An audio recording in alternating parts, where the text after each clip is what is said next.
예, 어떻게 잘 주무셨어요? 많이들 피곤들 하시죠? 예, 어저께 늦게 끝나가지고, 주무신 시간이 좀 짧으셨는데, 그래도 오늘 이제 마지막 새벽 기도니까 또 함께 은혜를 나누고자 합니다. 어저께는 이제 우리가, 이어 내려오는 축복이 있다. 이어오는 축복을 에서가 받지 못했고, 야곱이 받았는데, 그 이유는 이제 이어져 내려오는 축복은 하나님께서 아브라함을 불러내시면서 아브라함에게 주셨던 축복, 모든 민족으로 복을 받게 하겠다고 하는 이 대사명을 아브라함에게 줬죠.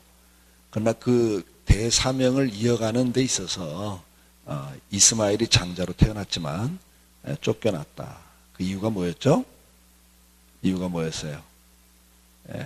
이스마엘은 하나님의 약속, 하나님의 말씀에 따라서 난 아들이 아니라 인간의 방법, 하나님의 말씀을 믿지 못하고 인간의 수단과 방법을 동원해서 난 아들이었기 때문에 하나님께서 인정하지 않으셨다.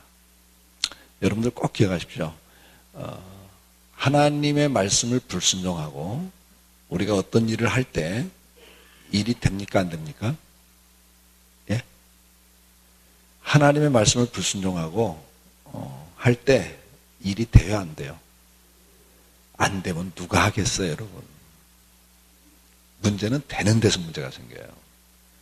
아브라함과 사라가 하나님 말씀을 불순종하고 인간적인 방법으로 막 첩을 취하고 뭐 수단과 방법을 다 동원해도 안 되더라고 하면 누가 불순종하겠냐고요. 불순종을 해도 일은 되더라 안 되더라? 된다니까요. 주일 빼먹으면서 사업해도 사업이 됩니까 안 됩니까? 주변에 봐요. 돼요 안 돼요?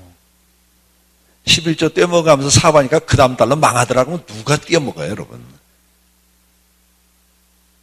주일날 예배 안 드리고 공부 열심히 하면 좋은 데 가야 안 가요? 전교 1등 하던 애가 주일날 빼먹고 공부했더니 그냥 보기 좋게 떨어지더라고. 이러면 누가 주일날 공부하겠어요? 다 교회 와서 예배 드리고 앉았지. 근데 문제는 뭐냐면 불순종을 해도 일은 된다니까요. 그러니까 하는 거예요 다.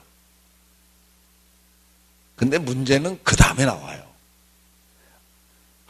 이 사라가 자기 방법을 동원했다고요. 하나님 말씀을 불신하고 자기 생각으로 일을 처리했는데 이스마엘이 태어나요 안 태어나요? 태어나요. 근데 그 다음부터 문제가 자기 마음대로 안 되는 게 문제예요. 자기 계획대로 아들을 얻었는데 하갈의 태도가 바뀌어버리는 거예요. 옛날엔 몸종이었잖아요. 하갈아 그러면 예 마님하고 쫓아오던 이 여자가 애 임신하고 난 다음부터 어때요? 그렇게 쫓아와요? 마님 알기를 우습게 알기 시작해. 아들을 딱 낳고 난 다음에는 더 기고만장했다고요. 여러분 평생 사라를 사랑했다고 하더니 아브라함조차도 안 보여. 찾아보면 하갈의 천막 안에 들어있어. 그 집안에 가서 애 보고 앉았어. 그러니까 여자로서 사라는 사랑을 뺏기는 거예요, 여러분요. 주인의 권위를 잃어버렸다고요. 그러니까 피눈물이 나는 거예요. 사라가 그때부터 눈물이 시작되는 거예요, 여러분. 그러니 남편과 관계가 좋아져요? 아브라함하고 또 날마다 싸운다고요. 가정이 깨져버리는 거예요, 여러분. 불행이 왔다고요. 잘 나가요, 여러분. 잘 나가는데 사업도 잘 되고 좋은 대학도 가고 다 잘 나가게 돼 있어요, 인생이. 근데 잘 나가는 게 아니라는 게 문제란 말이에요. 예? 사업 잘 되기 시작하니까 그렇게 열심히 기도하던 그분이 사업 잘 나가니까 바빠지니까 더 주일 예배도 못 드려. 그러더니 어느 날 보니까 바람 피고 다녀. 돈 있으니까 여자들 붙고. 저는 주변에서 종종 봐요. 돈 있고 성공하는데 그 남자 가만둘 여자들이 어디 있어요. 신앙이 좋아도 힘드는 판에 평소에 적당히 주일 빼먹으면서 사업하고 잘 됐는데 여러분 탈선 안 할 가능성이 낮을 것 같아요? 그냥 높아져요. 그래서 부정하다가 걸리고 엉뚱하지도 하다 걸려서 무너진단 말이에요. 그 피눈물을 여러분들이 아세요? 저는 종종 봐요. 목회를 하면서 종종 본다고요. 그래서 이런 이야기를 할 수 있는 거예요. 그러니까 되는 게 아니에요. 꼭 기억하세요. 다시 한번, 불순종해도 일은 된다 안 된다? 된다. 근데 그 되는 것 때문에 눈물이 있다는 걸 모른다고요. 다. 고통이 온다고요. 불행이 온단 말이에요. 그 불순종은 결론은 불행하게 만드는 게 마귀가 하는 짓이라고요. 꼭 기억하십시오. 자, 이렇게 해서 처음 때가 어저께 키워드를 뭐라고 그랬어요? 신앙생활을 어떻게 해야 된다고요? 약속을 따라서 해야 돼요. 말씀을 붙잡고 해야 된다고 그랬어요. 그래서 법대로 경계하지 않는 자는 멸류관을 받지 못한다는 말씀을 통해서 우리가 법대로 하느냐 멋대로 하느냐, 내 신앙생활을 한번 점검해 보라 그렇게 말씀드렸어요. 내 신앙생활은 내 방법대로, 내 감정대로, 내 생각대로 하는 사람이냐, 아니면 말씀을 중심으로 하는 사람이냐. 어저께 이제 다윗 이야기도 나왔습니다. 다윗의 측근들은 환경을 보고 하나님 뜻을 결정을 해요. 이게 하나님 뜻이겠지. 근데 다윗은 어떤 상황에도 말씀을 붙잡고 하나님 말씀에는 그걸 금했다 이렇게 나온단 말이에요. 아멘. 그래서 신앙생활을 환경 따라서 상황 따라서 하면 안 돼요. 항상 말씀을 붙잡고 신앙생활을 해야 돼요. 그래서 법대로 하냐 내 멋대로 하냐. 그래서 내 멋대로 하는 신앙생활은 20년 30년 해도 상은 없다는 거예요. 여러분. 구원은 받으시면 상은 없다. 꼭 기억하시고, 두 번째 이제 내려가는데 에서와 야곱 이야기에서는 뭐라고 그러세요? 에서는 현실주의자, 실용주의자. 오늘날 내가 어떻게 잘 먹고 잘 살 것이냐가 가치관인 사람. 야곱은 하나님 주신 사명, 그 이어져 내려오는 사명을 붙잡고 살았던 사람이다. 오늘도 하나님이 기뻐하는 사람은 무엇을 먹을까, 무엇을 마실까 염려하고 눈에 보이는 이 세상의 것들을 가치관을 부여하고 사는 사람들이 아니라 오늘도 사명을 붙잡고 사는 사람. 하나님이 나한테 준 재능을 가지고 자기 분야에서 어떻게 하면 하나님의 영광을 드러낼까. 이 개인 사명하고 그 다음에 여러분들이 남문교회를 출석하실 때는 하나님 이 교회 그냥 보낸 게 아니에요. 이 남문교회가 또 이 교회로서 사명이 시대적 사명이 있는데 거기에 여러분들이 어떻게 연결이 돼서 동참을 해서 그 일을 감당할 것인가. 여러분에게 주신 재능과 직분을 통해서 그 일을 할 때 그게 사명자예요. 아멘? 그래서 여러분들이 이게 사명이 딱 나오면요. 저 사명 가운데 나는 어느 쪽에 하나님의 은사를 줘서 내가 수종 들기를 원하는가. 꼭 찾으셔야 돼요. 인생이라는 건 내 마음대로 안 된단 말이에요. 여러분 배가 갈 때 옛날 배, 돛담배는 풍향을 맞춰서 가야 순풍의 돛담배라 그래요. 바람 방향을 맞춰서 가야 되는 거예요. 그 바람 방향을 거스려 가면 죽어라고 노를 줘도 가져져요, 안 가져져요? 안 가지는 거예요. 여러분이 인생을 살아가면서 우리가 특히 하나님의 주권을 믿는다면 이 교회가 가는 방향, 하나님이 이 교회를 통해서 이루고자 하는 그 방향으로 같이 여러분이 딱 편승을 하면 인생이 그냥 가요. 근데 이것과 거슬려서 자꾸 가려고 그러면 여러분요, 인생 고생만 하세요. 가지질 않아요, 인생이. 그러니까 이것도 지혜라 그 말이에요. 아멘? 그러니까 우리가 신앙생활할 때 항상 하나님의 뜻이 뭔가를 분별해야 돼요. 우리 육체에 남은 때를 하나님이 기뻐하는 게 뭔가를 분별하고 살으라고 그랬기 때문에 항상 하나님의 뜻이 뭔가 이걸 딱 보시고 거기에 여러분들이 딱 편승을 하세요. 아멘?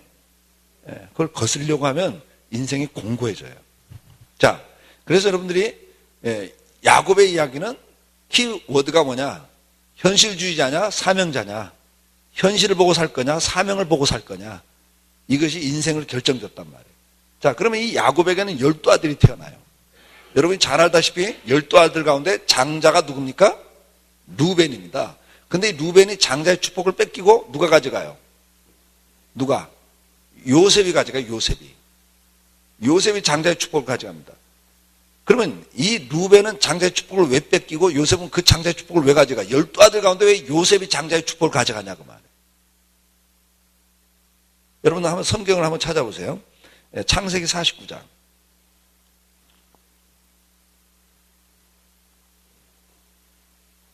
창세기 49장을 봅니다. 3절에서 4절까지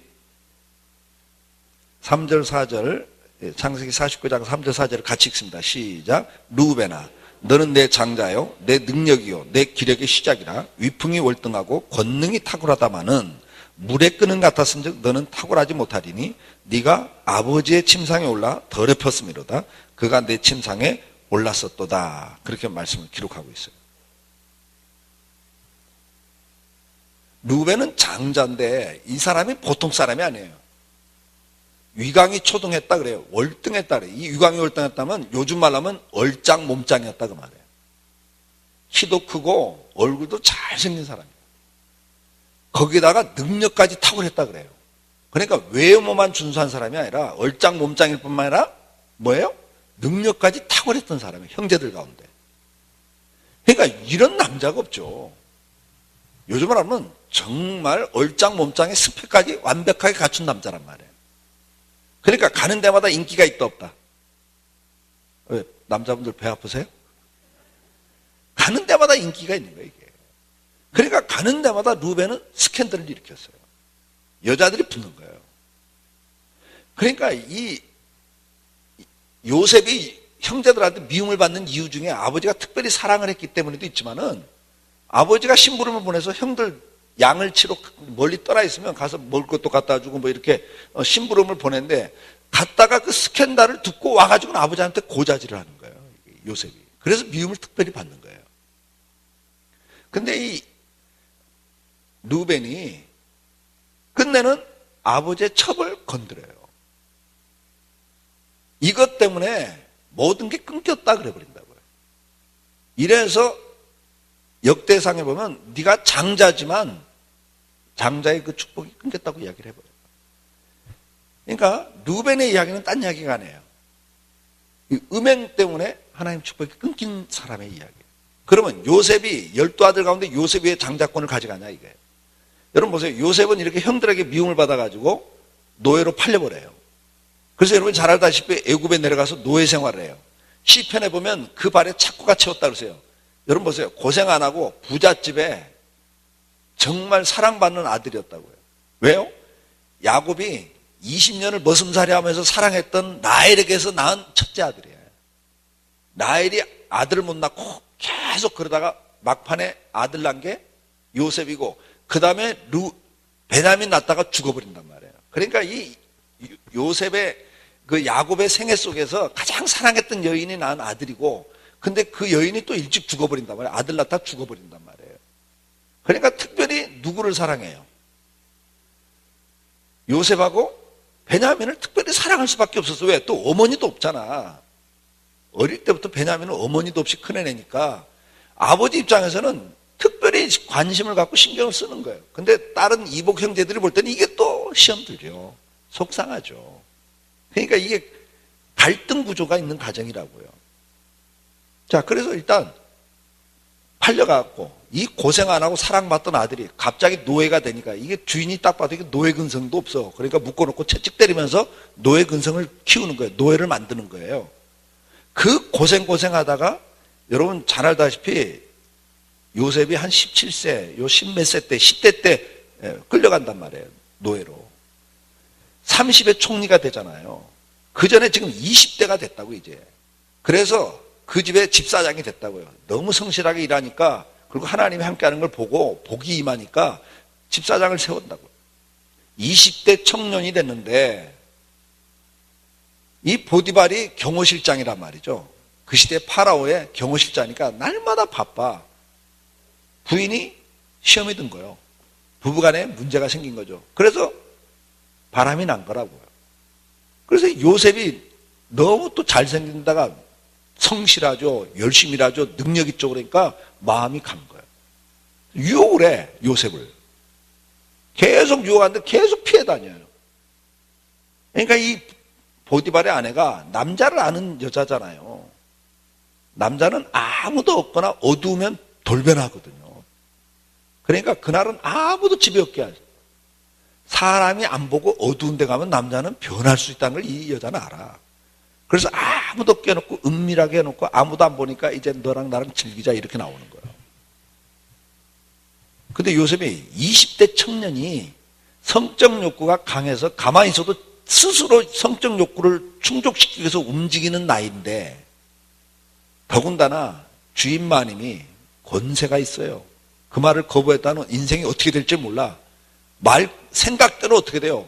그거 거부했다가 그냥 강간 미수범으로 파렴치범이 되고 교도소를 가. 인생 끝나버린 겁니다, 여러분. 세상적으로. 그래요, 안 그래요? 다른 범죄도 아니고 강간미수범. 그것도 자기를 총애해서 그렇게 좋은 자리까지 올려준 노예를 출세시켜준 주인을 배신한 배신자의 강간미수범에 여러분 인생 끝나버린 거예요. 이거 가장 악랄한 죄명을 쓰고 가는 거예요. 이게 요셉이. 그 모든 위험을 왜 못 느껴요? 요셉이 알지. 그러니까 성적 욕구가 강한 젊은이에게 거기다가 그런 영향력 있는 사람으로부터 유혹을 받을 때 어떻게 그걸 거절하겠냐고요. 네. 근데 요셉이 그걸 거절해요. 뭐라고 거절해요? 아무도 없다 그런데 내가 하나님 앞에서 범죄할 수 없습니다. 이래버려요. 그러니까 뭐죠? 지금 내가 하나님 앞에 있습니다. 이걸 고백하는 거예요. 그게 뭐예요? 요셉은 구별, 성도로 살아갔다 이게. 성도는 구별하는 게 성도예요. 시편 1편에 1절에 복 있는 사람은 악인의 길을 쫓지 아니하고 죄인들의 자리에 서지 않고 오만한 자의 자리에 앉지 않고 이게 복 있는 사람입니다, 여러분. 복 있는 사람은 갈 자리, 서 있을 자리, 앉아 있을 자리, 함께 해야 될 사람, 함께 해서는 안 될 사람, 함께 앉아서 이야기할 사람, 안 할 사람을 구분하는 사람이에요, 여러분. 이해가 되세요? 복 있는 사람은 아무 데나 앉아있질 않아요. 아무하거나 어울리지 않는다는 이야기예요. 구분할 줄 아는 사람. 그래서 레위기를 보면 출애굽한 백성들, 구원받은 백성들이 홍해바다 건너 세례를 받고 구원받은 백성들이 거룩해지는 성별법을 이야기할 때 레위기는 전반부는 제사를 이야기해요. 제사제도. 이 제사제도는 어린 양을 상징해요. 제사는 죽음을 통해서 거룩함을 받는 거예요. 우리가 거룩해진 건 예수 그리스도의 십자가의 공로로 거룩해지는 거예요. 믿으시면 아멘. 그러나 이렇게 거룩함을 받았지만 날마다 죄와 싸워요. 그래서 레위기 후반부는 먹을 것과 먹어서는 안 될 것, 만져서는 될 것과 만져는 안 될 것, 가까이 것, 가까이서는 안 될 것, 구별법을 이야기해 준다고요. 그것을 예수님은 제자들의 발을 씻으면서 너희가 이미 온몸을 목욕한 사람도 발은 씻어야 된다. 그래서 뭘 가르쳐줘요?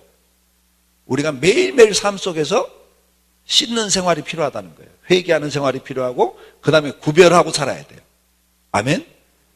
그러니까 만질 것과 만져서는 안 될 게 있다고요. 가까이 할 것, 가까이서는 안 될 게 있어요. 여러분 먹어서 될 것과 먹어서는 안 될 게 있는 거예요. 그게 구별하는 게 성도라고요. 그런데 이 성도는 구별을 하고 사는 사람인데 이 구별을 할 때 의식이 뭐가 있었냐? 내가 지금 하나님 앞에 있다는 걸 의식. 어전의식. 아무도 없는 데 있어도 나는 지금 누구 앞에 있다? 불꽃 같은 눈으로 인생을 감찰하시는 하나님 앞에 있다. 이 어전의식이 있을 때만 구별하고 살아요, 사람이.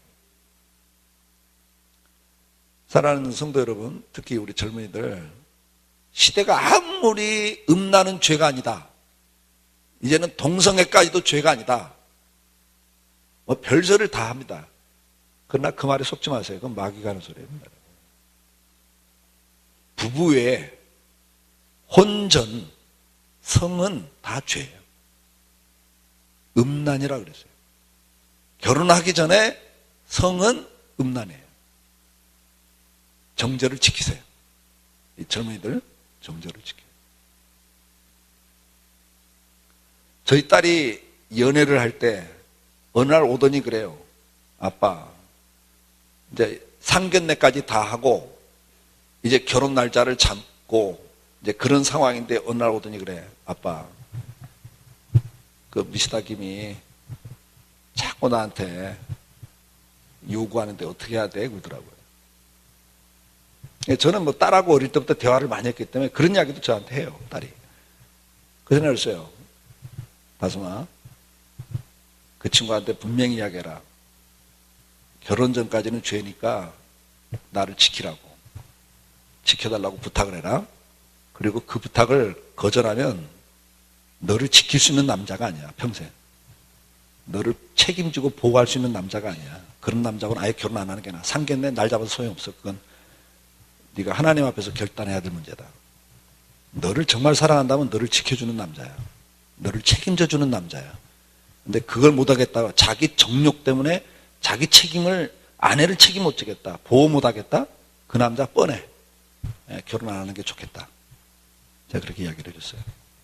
그리고 그랬어요. 제가 너를 지켜, 스스로도. 그래야 네가 평생 남편한테 존경받아, 대접받아. 네가 주면 사랑이라고 생각하지만 너를 존중하지 않아. 이야기를 해줬어요. 우리 딸이 그렇게 했어요. 그 친구가 그 말을 듣고 신앙을 열심히 하는 친구였기 때문에 아, 이건 죄구나. 내가 정말 무례한 요구를 하고 있구나. 그리고 딱 자기가 끝났어요. 우리 딸이 결혼하고 난 다음에 그 이야기 하더라고요.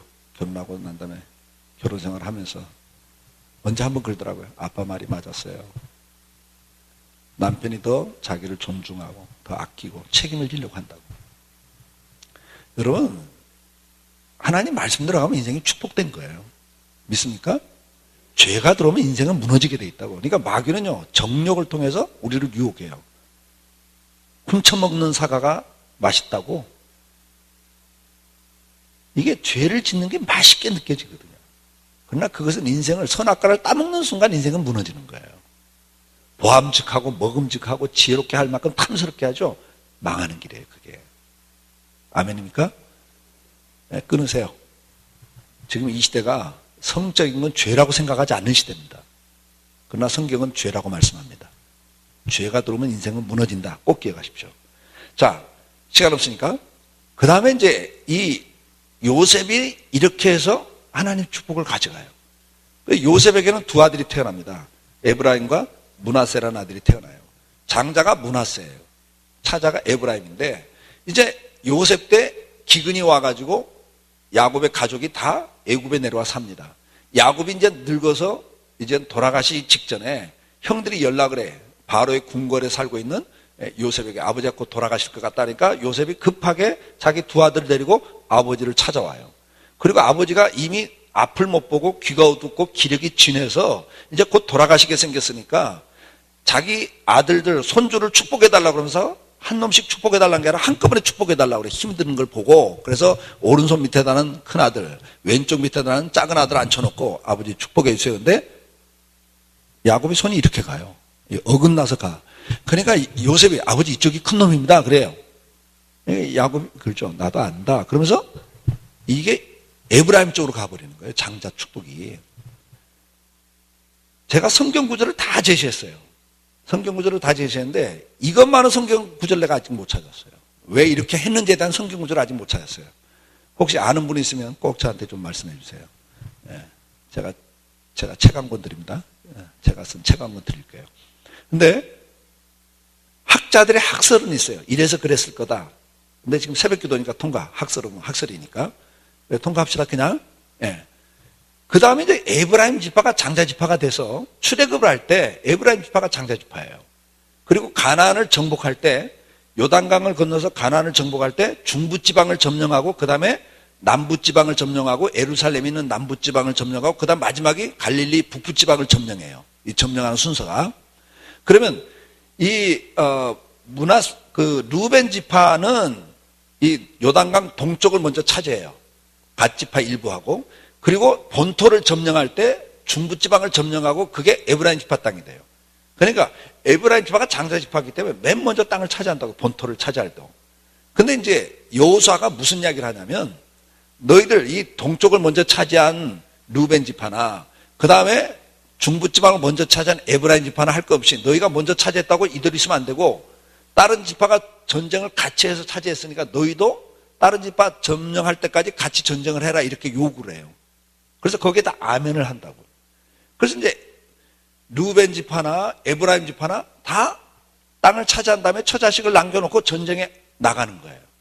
근데 이 여호수아 정복 전쟁이 1, 2년에 끝나질 않아요. 여호수아 평생 가는 전쟁이 돼버린다고요. 자, 그러니까 전쟁이 길어져요. 그래서 에브라임 지파가 이 정복 전쟁이 끝날 때쯤 돼서 장자권을 뺏겨버려요. 그 이제 빼앗기는 이야기가 성경에 있는데 여러분 시편을 한번 찾아보세요. 시편 78편.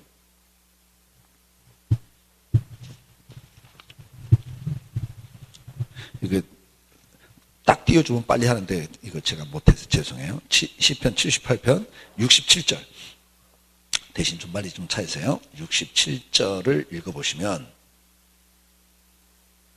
67절 68절 같이 읽습니다. 시작. 또 요셉의 장막을 버리시며 에브라임 지파를 택하지 아니하시고 오직 유다 지파와 그 사랑하시는 시온산을 택하시며 이래요. 그러니까 하나님께서 뭐라고 그래요? 뭐라고 그래요? 에브라임 지파를 택하지 않았다 그랬어요. 유다 지파로 이게 바뀌어버려요. 그러면 이 바뀌는 이유가 그 앞에 구절에 설명이 되고 뒤에서 이렇게 그래서 요셉을 버리고 에브라임 지파를 택하지 않고 유다를 택했다 이렇게 이제 기록을 하고 있어요. 그래서 9절을 한번 보세요. 9절 10절 11절을 같이 읽습니다. 시작. 에브라임 자손은 무기를 갖추며 활을 가졌으나 전쟁의 날에 물러갔도다. 그들이 하나님의 언약을 지키지 아니하고 그 율법 준행을 거절하며 여호와께서 행하신 것과 그들에게 보이신 그의 귀한 일을 잊었도다. 그러니까 전쟁을 하고 있는데 지금 무기를 갖추고 있으면서도 어떻게 했다고요? 뒤로 물러나 버리는 거예요. 그 에브라임 지파가 앞장을 서야 돼, 장자 지파로서. 그런데 중간에 뒤로 물러나. 이것 때문에 하나님이 그들을 실어서 버리시고 유다를 택했다 이거예요. 여러분, 그래서 이 여호수아 시대가 끝나고 사사기 시대로 딱 들어가면 사사기 1장 1절에 가나안 땅을 정복해 가는데 누가 먼저 올라가리까 할 때 유다가 먼저 올라가라고 딱 벌써 바뀌어버려요, 순서가. 이해가 되세요? 그러니까 이게 무서운 이야기입니다, 여러분. 그러면 에브라임 지파가 왜 뒤로 물러나죠? 이 전쟁이 하루 이틀이 안 끝나는 거예요, 지금. 앞장을 서니까 희생자가 많이 나와요. 그러니까 어느 날 에브라임 지파가 무슨 생각이 드냐면 한번 따라서 하세요. 우리도 나도 할 만큼 했어. 왜 날마다 나야? 이 생각이 들어요. 그래서 뒤로 물러나 버려요. 우리가 신앙생활하다가 장자의 축복을 빼앗기는 사람들이 이야기 가운데 이런 케이스도 있다는 이야기예요. 나도 할 만큼 했어. 근데 왜 날마다 나야? 저희 교회도 교인들이 좀 됩니다마는 기도하러 나와라, 나와요. 전도하러 나오세요, 나와요. 무슨 봉사할 일이 있어서 나오세요 하면 나와요. 헌금할 일이 있어서 헌금합시다 그러면 헌금해요. 근데 보면 다 그 얼굴이 그 얼굴이야. 하는 사람이에요. 안 하는 사람 안 하고. 날마다 하는 사람이에요. 이제 그러다 보니까 어떻게 돼요? 지치는 거예요. 그러니까 저희 교회도 보면 오늘날도 에브라임 지파가 있어요. 지금. 어저께도 잠깐 언급했습니다마는 앞장서서 열심히 일을 하는데 같은 장로, 같은 권사, 같은 집사인데도 어떤 사람은 적당해요, 적당히. 그리고 자기 학가름을 챙겨요. 봉사도 적당히, 헌금도 적당히 하면서 뭐 투자한다, 뭐 한다는데 10년, 20년 지나놓고 보니까 그 사람은 뭐 집이 2채니, 3채니, 뭐 노후 대책이 돼 있니 그런데 자기는 아무것도 없어. 어느 날 갑자기 딱 보니까 이건 나 인생 잘못 산 거 아니야? 나는 뭐 열심히 나오라면 나오고 막 봉사하다 보니까 애를 제대로 챙기지 못했는데 같은 집사인데도 적당히 하면서 적당히 헌금하면서 그 돈 가지고 막 학원 보내고 막 또 애 막 실어 날리고 하더니 그 집에는 좋은 대학을 가고 우리 애는 뭐 지방대도 가니 못 가니 막 이래버려요. 그럼 어느 날 이건 내가 잘못 산 거 아니야? 그래서 어느 날 교사, 구역인도자 사표 내고 지금이라도 둘째, 셋째라도 제대로 키워야지 그러고 돈 벌러 가. 학원 보내겠다고. 여러분 오늘날도 에브라임은 계속 나와요. 어느 날 이제 나도 할 만큼 했어. 나도 이제는 뭐 좀 챙겨야지. 에브라임 지파가 뭐예요? 날마다 집을 비워놓고 전쟁에 앞서 나가니까 희생자도 많이 나오죠. 집에도 문제가 생긴다고 연락이 오죠. 안 그러겠어요? 아버지가 없는데.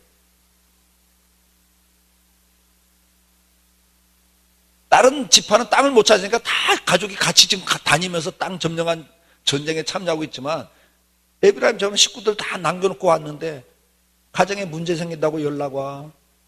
자기도 힘들어. 이제 우리 할 만큼 했어. 이제 니들이 해. 그리고 돌아갔는데 주님은 그걸 싫어하셨다 그랬어요. 여러분 맡기운 자에게 구할 건 뭐라고 그랬어요? 충성. 그리고 충성은 한때만 충성하라고 그래요? 할 만큼만 하라고 그래요? 어떻게 충성하라고 그래요? 죽도록이 뭐예요? 죽도록이. 죽을 때까지란 단어예요, 여러분요. 여러분 숨 넘어갈 때까지 충성스럽게 살다 오라는 거예요, 주님은. 아멘? 믿습니까? 근데 에브라임 지파가 이걸 놓쳐버리는 거예요. 그래서 뒤로 물러나 버렸어요. 근데 이제 사사기로 넘어가 보면, 여러분 사사기 한번 가보세요. 이제 사사기 가서 보면 에브라임 지파가 여호수아 시대 때 이제 그런 일들을 하고 난 다음에 사사기 1장에 가보면 이제 유다가 먼저 올라가라 이제 이렇게 말씀을 하고요. 그 다음에 이제 여러분 사사기 가운데 8장을 가서 보세요. 8장. 사사기 8장. 8장 1절 같이 읽습니다. 1절에서 3절까지인데요. 한번 같이 읽어볼까요? 에브라임 사람들이 기드온에게 이르되 네가 미디안과 싸우러 갈 때 우리를 부르지 아니하였으니 우리를 이같이 대접하면 어찌 됨이냐 하고 그와 크게 다투는지라. 기드온이 그들에게 이르되 이제 행하는 일이 너희 한 것에 비교가 되겠느냐? 에브라임의 끝물 포도가 아베셀의 만물보다 낫지 아니하냐? 하나님이 미디안 방백 오렉과 세입을 너희 손에 넘겨주었으니 내가 한 일이 어찌 능히 너희가 한 것에 비교가 되겠느냐 하니라. 기드온이 이 말을 하며 그때 그들의 노염이 풀리니라 이래요. 자, 이는 보세요. 이제 에브라임파가 전쟁을 하면 앞장을 안 서. 이제는 오지도 않아. 근데 기드온이 가서 승리하고 돌아오니까 떼굴로 몰려와서 시비를 걸어요. 거기서 뭐라고 말을 해요? 야, 우리를 왜 안 불러? 왜 네 마음대로 해? 그러면서 중요한 말을 해요. 우리를 이같이 대접함이 어찌 미뇨 그래요. 그러니까 이제 앞장은 서지 않고 대접받는 권리를 주장하는 자리에 딱 갔어요, 에브라임 지파가. 그러니까 희생은 이제 더 이상 안 해. 근데 권리를 주장하는, 대접받는 자리에 자기들이 있다고 생각을 하는 거예요. 그러면서 말하는 거예요. 왜 우리한테 상의도 안 하고 니들 맘대로 해? 우리를 왜 이렇게 무시해? 이러면서 화를 내는 거예요, 지금. 크게 다퉜다 그랬어요. 그러니까 기드온이 원래 겁이 많은 사람이거든요, 이분이. 맞죠? 너희 집안에는 우상 없애라니까 밤에 몰래 가서 깨트려 놓고 시침이 뚝 떼고 앉았고, 하나님이 내가 사사로 세우니까 나가서 싸우라 그러니까 나는 못합니다. 내가 함께 하니까 겁먹지 말고 나가 그러니까 진짜 함께 할 겁니까? 함께 한다니까 그러면 한번 시험해 보겠습니다. 죄송합니다만 밤에 이슬이 내릴 때 양털을 놓을 테니까 양털에만 이슬 내리게 하세요. 마당엔 이슬 내리지 말고. 뭐 이렇게 시험을 해, 하나님을. 아침에 짜니까 양털에만 한 대야 물이 나와. 그러면 됐지. 이번엔 또 뭐라고? 이번엔 반대로 해보세요. 막 이런 사람이에요, 기드온이. 네? 타작할 때 몰래 미디안 사람들이 와서 뺏어가니까 몰래 포도주 짜는 즙틀 속에 쭈그려 앉았고 타작하고 있는 사람이 겁이 많아가지고. 그러니까 와서 막 떼구라 시비 거니까 납작 엎드리는 거야. 아이고, 그동안 에브라임 지파가 세운 공을 생각하면 내가 이번에 한 번 이긴 게 뭐 대수입니까? 역시 당신들이 최고입니다. 이래주니까 화가 풀렸다 그래요. 이게 에브라임 지파가 이렇게 지금 탈선을 하기 시작해요. 12장으로 넘어가 보세요. 12장 1절부터 봅니다. 12장 1절부터 또 3절까지 봐야 되는데요. 시간 없으니까 1절만 읽읍시다. 시작. 에브라임 사람들이 모여 북쪽으로 가서 입다에게 이르되 네가 암몬 자손과 싸우러 건너갈 때 어찌하여 우리를 불러 너와 함께 가게 하지 아니하였냐? 우리가 반드시 너와 내 집을 불사르라 하니 이래요. 자, 이번에 입다가 가서 또 승리하고 오니까 또 떼거를 몰려 시비를 거는 거예요. 왜 우리를 안 불러? 왜 우리하고 상의도 안 해? 네가 뭔데 네가 이렇게 앞장서고 설쳐? 이야기를 하는 거예요, 지금. 그래서 이번에 뭐라고 해요? 너를 불살라 없애버리겠다 이래요. 근데 여러분, 이 에브라임 지파가 성경에 이렇게 기록을 해놓은 이유가 뭘까? 오고 오는 세대 모든 교회 안에 에브라임 지파가 나올 수 있기 때문이란 말이에요. 여러분, 한때 충성한 거 가지고 권리 주장하면 망하는 길입니다, 이게. 저희 교회도 보니까 있어요. 저희 교회도 있습니다. 저희도 예배당을 2번 짓고 3번째 짓려고 지금 1,500평 땅을 사놓고 그런 상황에서요, 헌신하는 사람들이 있었거든요. 왜냐하면 우리가 2번째 예배당을 짓고 입당할 때가 한 250에서 300명 모일 때 2번째 예배당을 짓고 입당을 했어요. 3년 사이에 배가 성장해서 한 600명이 모이더라고요. 3년 사이에. 근데 요때 갑자기 새로 들어온 사람이 많은데 막 의사도 들어와, 교수도 들어와. 큰 고기는 큰 물에서 논다고. 교회가 좀 크면요, 그 지역에 괜찮은 사람들이 들어오거든요. 그러니까 3년이 지나가지고 막 배가 성장하는데 우리 그전에 했던 교인들이 새로운 교인을 앉혀놓고 이걸 하는 거예요. 한번 따라서 하세요. 옆에 있는 분을 보면서 그때를 아시나요? 이걸 자꾸 하는 거예요. 이야, 이 예배당 질 때 말이야. 와, IMF 당해가지고 공사를 직행하게 되는데, 야, 퇴근하고 나면 목사님이 전화해갖고 나오라면 밤 10시에 나와가지고 인건비 안 낀다고 막 시멘트 지어 날리고, 당신 그 시멘트 한 포 주고 5층 올라가 봤어? 막 이러는 거예요. 그때를 아시나를 왜 해요? 새로운 신자들 놓고. 무슨 말을 하고 싶은 거예요? 당신이 배웠으면 얼마나 배웠고, 가졌으면 얼마나 가졌어. 내가 이래봬도 이 교회에서 이런 사람이야. 이렇게 해온 사람이야. 그러니까 알아서 겨. 이 말 하고 싶은 거 아니에요? 이게 막 나오는 거예요. 제가 그랬어요. 설교하다가. 그때를 아시나는 그만들 하시라고. 왜 실컷 하나님 앞에 섬겨놓고 왜 복을 그렇게 까먹냐고. 사람들한테 칭찬을 받아보면 상을 이미 받은 거라고 마태복음 분명히 주님 말씀하셨는데. 아멘? 근데 왜 이렇게 대접받기를 요구하냐고, 에브라임 지파처럼. 제가 그런 이야기를 했어요. 하나님 앞에 받을 축복, 여러분 자식들이 받을 축복을 왜 당신들이 다 까먹어버리냐고. 그렇게 헌신하고 고생해놓고. 에브라임 지파가요, 지금 그 일을 하는 거예요. 여러분, 이 교회 주인은 누구십니까? 하나님이십니다, 여러분. 주인 노릇하면 망해요. 저는 우리 교회 장로님들하고 계속 그 이야기해요. 세대 교체한 다음에 주인 노릇하지 말라고. 그러면 당신과 당신 자식들까지 다 망하는 길이라고. 하나님이 제일 싫어하는 게 주인 노릇하는 거예요. 내가. 여러분, 이 내가가 나올 때 모세가 40년 충성하도 내가 물을 내라 이 말 한마디에 그 재난이 그에게 임했다고 성경 기록하고 있잖아요. 시편에. 아멘? 내가 했어요? 내가 한 거 아니잖아요. 바울이 뭐라고 고백해요? 나의 나 된 건 주님의 은혜입니다. 내가 다른 사도들보다 더 많이 수고한 것도 주님의 은혜입니다. 그렇게 고백하잖아요. 아멘입니까? 우리가 주님의 은혜로 이 자리까지 온 거 아니에요. 이 남문교에서도 이 초창기 멤버들 그냥 걸핏하면 내가 그래도 이선홍 목사랑 같이 개척한 세대야. 조심하셔야 돼요, 여러분. 그래서 어쨌다고? 그래서 어쨌다고? 하나님의 은혜고 축복인데 그것이 자랑거리가 되고 그것이 권리가 되고 그래서 그런데 나를 무시해? 왜 요즘 나를 제껴? 내가 좀 나이 좀 들었다고? 요즘 헌금 좀 못한다고 이제는 제끼는 거야? 여러분요, 그것 때문에 기분 상하시면 이미 마귀가 여러분들을 시험하고 있는 거예요. 무너뜨리고 있는 거예요. 정신을 바짝 차리셔야 돼요. 여러분 생각 속에 나도 할 만큼 했어. 아니면은 여러분 생각 속에 내가 왜 이렇게 대접을 받아야 되는데 나를 무시해? 왜 요즘엔 나하고 상의도 안 해? 요즘엔 나를 제껴? 이런 생각이 드시면요, 정신 바짝 차리셔야 돼요. 지금 벌써 마귀의 올무에 지금 빠져들어가고 있는 거예요. 교만은 패망의 선봉장입니다. 아멘? 저도 개척 목사입니다, 여러분. 개척 목사이기 때문에 나도 그렇게 빠질 가능성이 굉장히 많아요. 그래서 그 권리를 최대한 누리려고 하는 욕구를 억제하기 위해서 무진장 노력합니다. 저도 섭섭한 마귀가 왜 안 들어와? 섭섭마귀가. 야, 진짜 개척해갖고 여기까지 오면서 집 2번 나도 팔아바쳤고, 우리 장모님이 3남매 가운데 막내가 딸 하나인데 전도사하고 결혼하더니 평생 고생하고 집 한 칸 없으니까 큰 아들은 큰 처남은 외환은행 지점장까지 하고 살았던 사람이고, 둘째는 아버지 사업 물려받았고 지금 사업 잘하면서 다 잘 살고 있는데 막내 딸 하나가 이게 그냥 목사하고 결혼하더니 집 한 칸 없이 사는 거 보고 마음이 아파가지고 장인 몰래 중동에 신시가지 아파트 분양할 때 하나 해줬어요. 2번째 예배당 질 때 땅 살 때 그걸 어떻게 갖고 있어요? 목사가 팔아서 다 넣지. 그러니까 우리 장모님이 그냥 다시는 너한테 돈 안 준다 그랬어요. 우리 집사람한테. 여러분 보세요.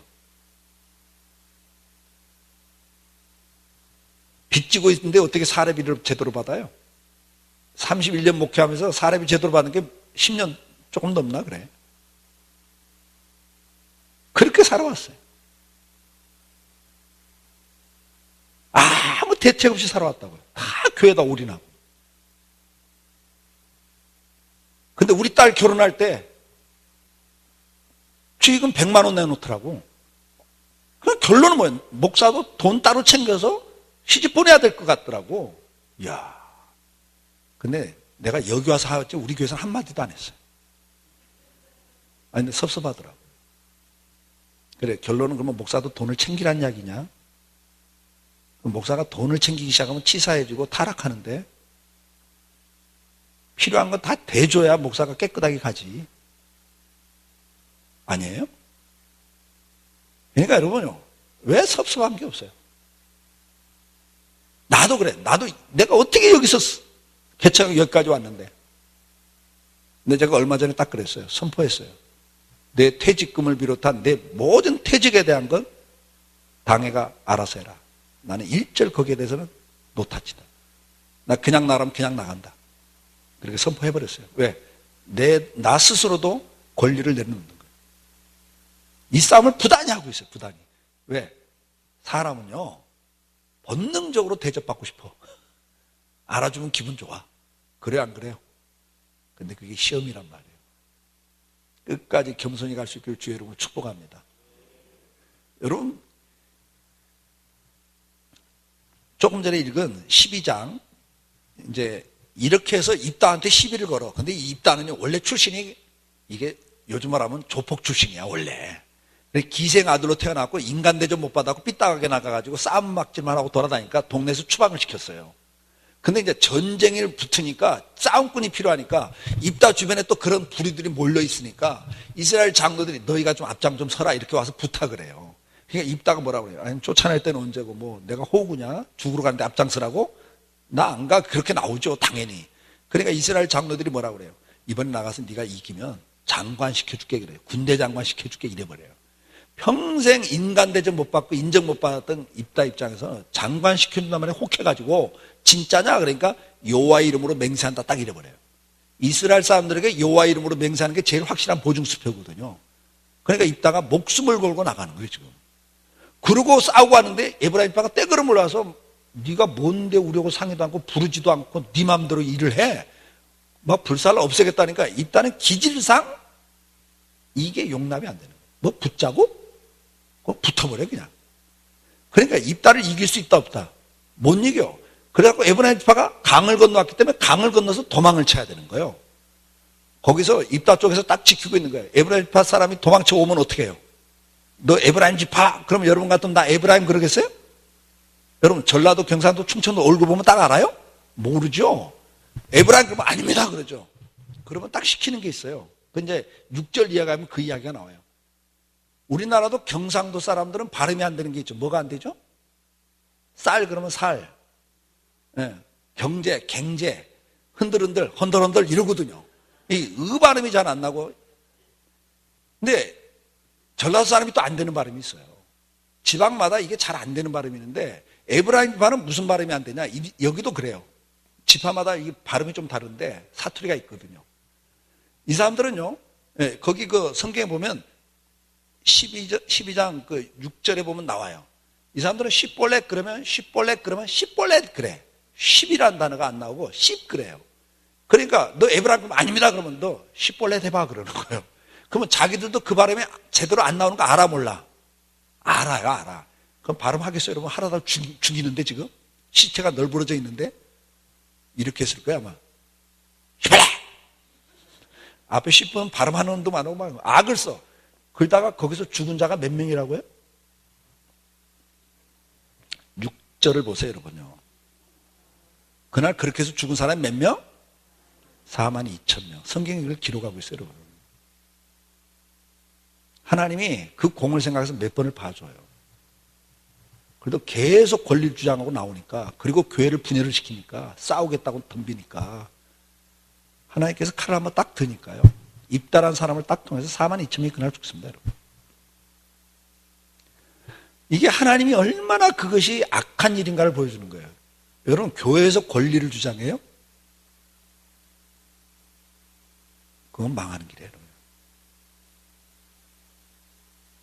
성경에 보면 다윗에게 가장 충성스럽게 충신 노릇한 게 누굽니까?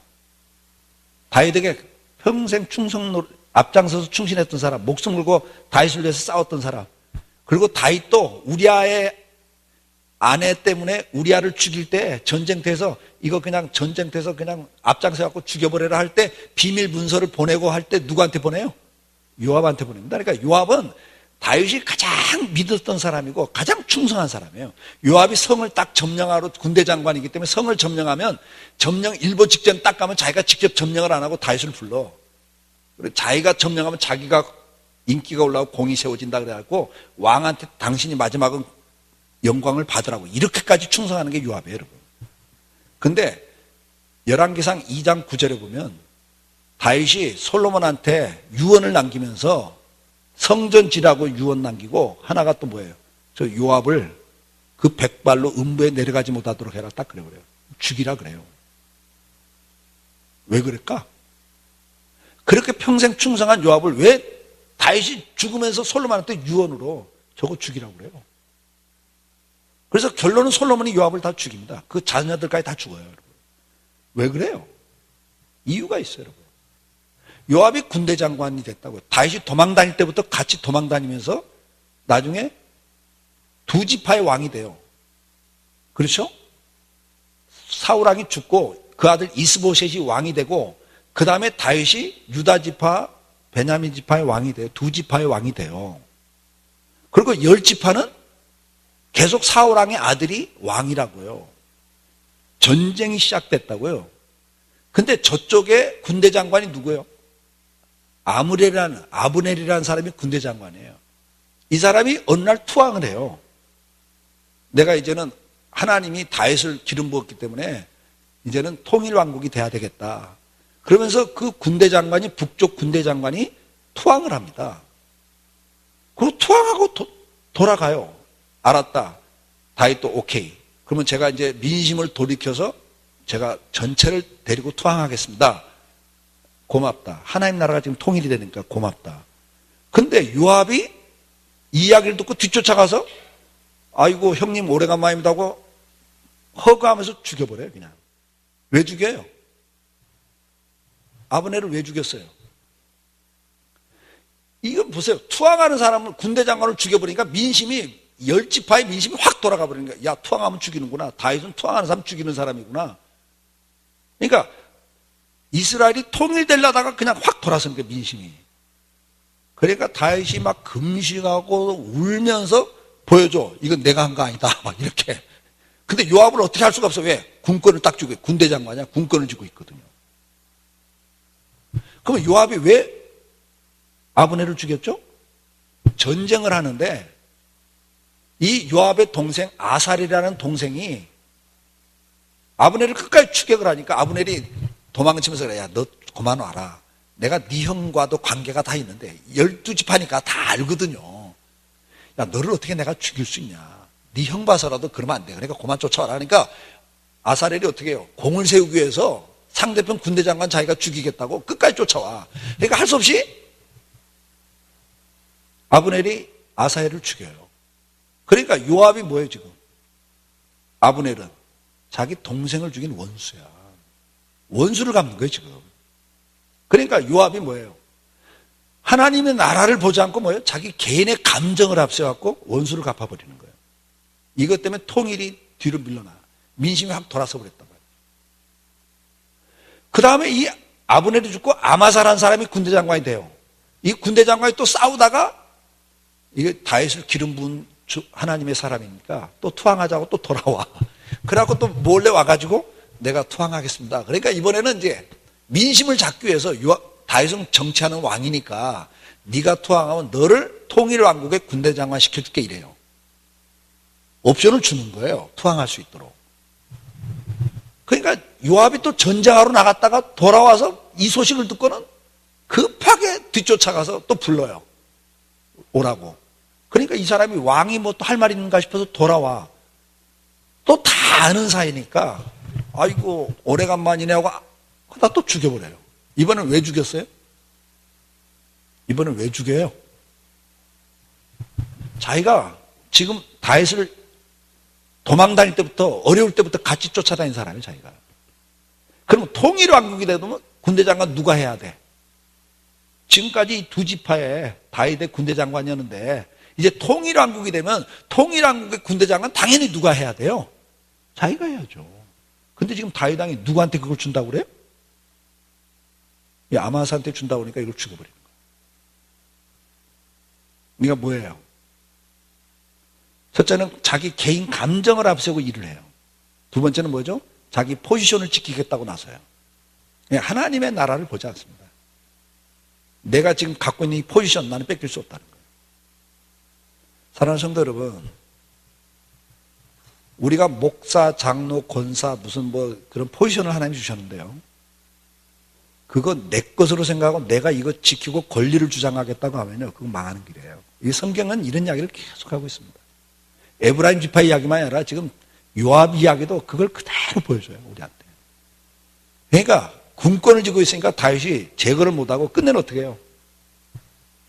솔로몬한테 이걸 유언을 남깁니다. 저거 제거하라고. 사랑하는 성도 여러분, 이제 말씀을 맺겠습니다. 우리가 장자의 축복이 어떻게 흘러왔는가를 봤습니다. 법대로냐 못대로냐. 두 번째로는 사명자로 살 거냐, 현실을 보고 살 거냐, 이 땅에서 얼마나 잘 먹고 잘 살 거가 가치관으로 살 거냐. 세 번째는 음행의 문제였습니다. 음란이 있는 곳에는 하나님 축복이 끊깁니다. 루벤은 끊겼다 그랬어요. 그 능력까지 다 끊깁니다.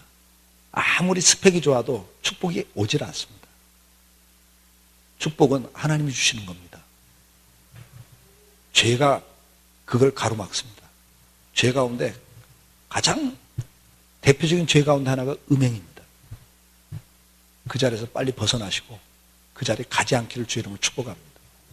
그 다음에 내려가면 바로 권리 주장하다가 에브라임 지파는 축복을 빼앗깁니다. 첫째는 회피. 이제는 나 그만하겠다. 못하겠다. 첫째는 회피. 두 번째는 권리 주장. 대접받기를 요구하고 자기가 일을 처리해야 된다고 생각하고 자기가 소외되면 그것이 무시당했다고 화가 나고 이 권리 주장을 하는 자리에 가다가 결국은 망합니다. 쫓겨납니다. 유다 지파에게 촛대가 넘어가 버립니다. 사랑하는 성도 여러분, 오늘 우리 요압의 이야기도 들었고 에브라임 지파의 이야기도 들었습니다. 우리 남문교회도 이제 34년 된 교회라고 제가 들었는데, 그렇다면 여기는 이 교회를 위해서 많은 눈물과 땀과 희생과 헌신한 성도들이 계십니다. 이게 그냥 된 게 아니에요. 이 벽돌 한 장 한 장에 눈물이 있고 헌신이 있는 겁니다. 그러나 그 눈물과 헌신이, 충성이 여러분의 권리나 대접으로 가셔서는 안 됩니다. 주님을 사랑해서 섬기신 겁니다. 맞죠? 주님을 사랑했기에 우리는 헌신한 거 아닙니까? 사랑한 걸로 끝내셔야 돼요. 그것이 내 상으로 이 세상에서 내가 사람들 앞에 인정받고 대접받는 걸로 그걸로 상을 받아버리면 여러분 주님 앞에 상이 없는 게 아니라 오히려 그것이 뭐가 돼요? 그것을 하겠다고 교회에서 권리를 주장하다 보면 교회의 거침돌이 됩니다. 이 교회도 세대 교체가 된 교회입니다. 기성세대들은 평생 헌신했던 세대들이기 때문에 이제 그걸로 감사하시고 이제 40대들이 앞장설 수 있도록 여러분들이 밀어주셔야 돼요. 제가 저희 교회에서 우리 장로님한테 그런 이야기를 했어요. 일기장로, 수석장로라고 표현하는데 일기장로라고 그래요. 저희는 수석장로라는 말을 안 씁니다. 수석 그러면 돌이잖아, 돌. 돌장로가 되면 되겠어요? 그러니까 스스로도 내가 수석 그러면 이건 망하는 거예요. 그래서 이제 저희는 1기, 2기 이렇게 부르는데요. 제일 이제 선배 장로가 계시는데 제가 그분한테 그런 이야기 했어요. 장로님 몇 살에 장로 되셨어요? 40대 중반에 됐죠. 그 장로님이 예배당 질 때요 정말 집 하나 바치면서 헌신했던 분들이거든요. 제가 그랬어요. 장로님 보세요. 지금 그분이 64세인데 장로님 보세요. 장로님이 장로되고 한참 일할 나이 40대가 지금 우리 교회에서 40대가 뭐 하고 있나요? 어떻게 하고 있나요? 보세요. 그랬어요. 제가. 40대가 다 아웃사이드에 있습니다. 코어 멤버가 아닙니다. 저들이 지금 한창 앞장서서 장로 되고 막 일해야 될 나이들인데 저 사람들이 지금 다 아웃사이드에 있습니다. 왜? 그 사람들이 다 우리 장로님들이 주일학교 때 가르친 애들이에요. 이름 불러 지금도. 그러니까 걔들이 어떻게 자기 선생님이었던 그 장로님이 앞장서서 일을 하고 있는데 어떻게 그들이 치고 나와요? 앞장설 수가 없어요, 그들은.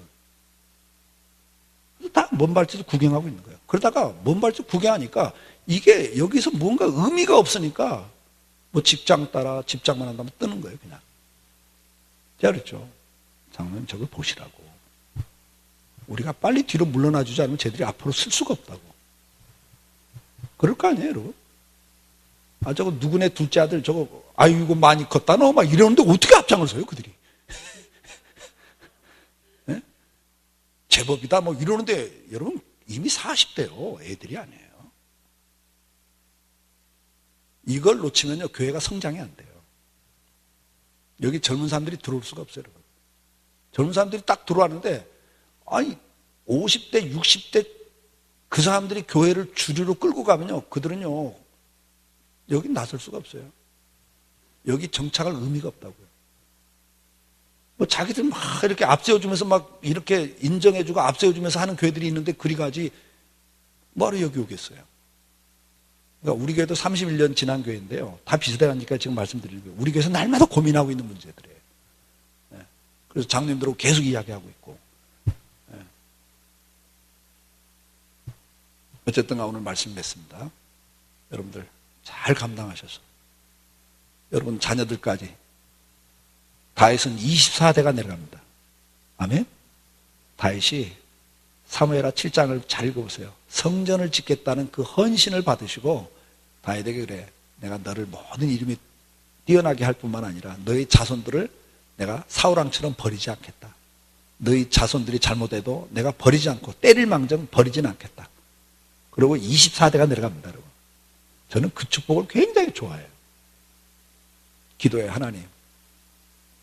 우리 아버지의 신앙생활, 부모의 신앙생활을 통해서 저도 복을 받았는데, 하나님, 저의 신앙생활을 통해서 우리 자식들 가운데 하나님에게 불순종하고 잘못하더라도 버리지 않고 내가 저 이철호를 보고 너희 할아버지 보고 너를 내가 봐준다.